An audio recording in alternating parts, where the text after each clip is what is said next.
hoje, nesse cenário mais difuso, em que o consumidor tem uma série de pontos de contato, a relação com o consumidor ela foi necessária que fosse mudada, né?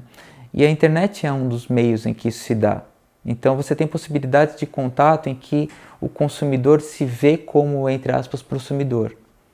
Eu sou um pouco crítico desse conceito, porque ele é um tanto quanto entusiasta, a ideia de empoderamento do consumidor, que eu acho que muitas vezes não cabe.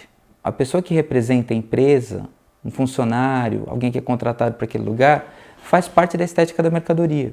Então você tem a ideia do trabalho afetivo colocado na esfera da produção. E você também tem a produção de afetos que de alguma forma faz com que o consumidor também trabalhe. É o trabalho do consumo. E esse trabalho é baseado em afetos. É a ideia, esse é o ideal das marcas, muitas vezes não é atingido, mas é a ideia de que você tem uma relação afetiva com a marca. Esse processo ele tem uma similaridade com aquilo que o Marx falava sobre o fetiche da mercadoria, quando ele fala sobre o fetiche do consumo. E esse fetiche do consumo envolve a ideia de que o consumidor ele se sente alguém que pode interferir no processo. Esse sujeito que vai não se reconhecer na sua própria produção, ele passa a ser instaurado como um sujeito que precisa se reconhecer no consumo. E para isso que essas mercadorias precisam se descolar da sua esfera produtiva, para que elas ganhem novos significados, significados de completude desse sujeito. Elas passam a, de alguma forma, tentar suprir essas ausências, essas carências, a precariedade da vida relacionada ao mundo do trabalho. Então seria uma espécie de antídoto e de reencantamento do mundo a partir do consumo. As pessoas são demandadas não somente em relação a identidades, mas principalmente em relação a identificações. Quem trata muito bem disso é o Zygmunt Bauman, quando ele fala sobre a modernidade líquida. Ele fala sobre a maneira como as pessoas cada vez mais se vinculam a partir do consumo em relações de identificações fugidias. Em que você fala sobre questões que estão relacionadas a quereres, que são cada vez mais efêmeros. Só que o cenário contemporâneo mostra que essas questões não são tão simples. Se as relações de consumo se estabelecem de alguma forma nessa identificação fugidia, as pessoas continuam de alguma forma mantendo vínculos um pouco mais duradouros. E a gente percebe isso na crise contemporânea, relacionada, por exemplo, às imigrações. O quanto as pessoas se apegam a uma ideia de identidade, a uma ideia de nação, a uma ideia de raça, tudo para, de alguma forma, manter o outro, que seria o inferno daquele cenário de crise, distante.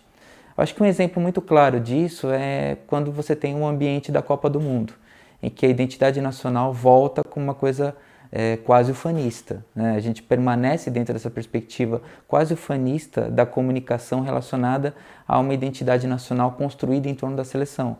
Agora, se a seleção não vai bem, isso some. Nos intervalos dos jogos, logo depois que o Brasil perde, você já tem uma outra demanda que é uma demanda individual. Quando eu comecei a falar sobre publicização, eu estava fazendo um diagnóstico de uma sociedade em que a forma publicitária, a função publicitária, ela está difusa na sociedade. E eu fui perceber que o discurso sobre empreendedorismo, ele se valia da função publicitária para construir um papel social. Um papel social que é muito adequado a esse capitalismo que precariza o trabalho. Então hoje você tem um discurso sobre empreendedorismo que serve como antídoto a todo um processo de desmonte dos direitos trabalhistas. E isso se vale principalmente da internet, quando você tem vários discursos, várias plataformas, vários relatórios que vão construir esse imaginário social do empreendedorismo como algo desejável. E a função publicitária está lá, não é uma publicidade tradicional. Os espaços de trabalho, coworking, que é uma coisa muito recente, elas têm uma proximidade muito grande com uma função publicitária. Esse design é pensado como uma estética do consumo. Mesmo aqueles elementos mais simples, como os post-its do design thinking, eles têm muito de publicitário ali. Os maiores lucros que você tem hoje do capitalismo, pelo menos no Brasil, são das instituições financeiras. Mas ao mesmo tempo elas representam aquilo que eu chamo de capitalismo fofo. O Itaú quer mudar o mundo, e aí por aí vai.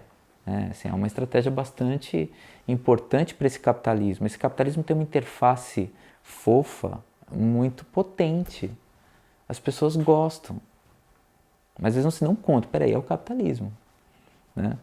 E ao mesmo tempo você tem uma estética que de alguma forma escapa aquilo que é o cânone da publicidade. Aí vem a mulher negra, a mulher com formas um pouco mais volumosas, né? Assim, tem toda uma estética que representa um pouco quem está sofrendo com a precarização do trabalho. Mas aí você valoriza via empreendedorismo. E qual que é o lugar do Itaú? Simplesmente abrir linha de crédito. Ou às vezes nem isso, é só comunicação para inspirar mulheres empreendedoras, né? Então no final das contas vira filminhos publicitários que estão lá na internet. Boa parte dos estudos de publicidade eles se deslocam dessa discussão. Ele fica tão fechado na empiria que você não entende. Fala, tá, mas que bonita essa publicidade, está falando sobre diversidade, etc e tal, mas assim, peraí, tem marcas globais ali representadas. Tem um consumo vigoroso que está sendo alimentado por isso. Embaixo do TED, né, que é uma marca global, você tem uma série de marcas que querem se aproveitar desse universo. Esse universo que é um universo de uma ideia de cooperação, de trabalho colaborativo, mas no final das contas é um lugar onde cada um fala dá a sua notícia dentro de um formato muito bem delimitado, um design da fala, e vai embora. Não tem diálogo, né? É uma série de monólogos, é um fluxo de monólogos. Tem muito a ver com o que é a publicidade, né? Entra um comercial, sai outro, entra um comercial, sai outro, e você é exposto àquilo, você guarda algumas coisas e tem as marcas ali esperando para você degustar e talvez você compre depois. Especialmente na publicidade, você tem cada vez mais jovens fazendo campanhas publicitárias que são geniais tecnicamente, mas que causam grandes ruídos. Por quê? Por conta de uma falta de sensibilidade de entender um cenário social.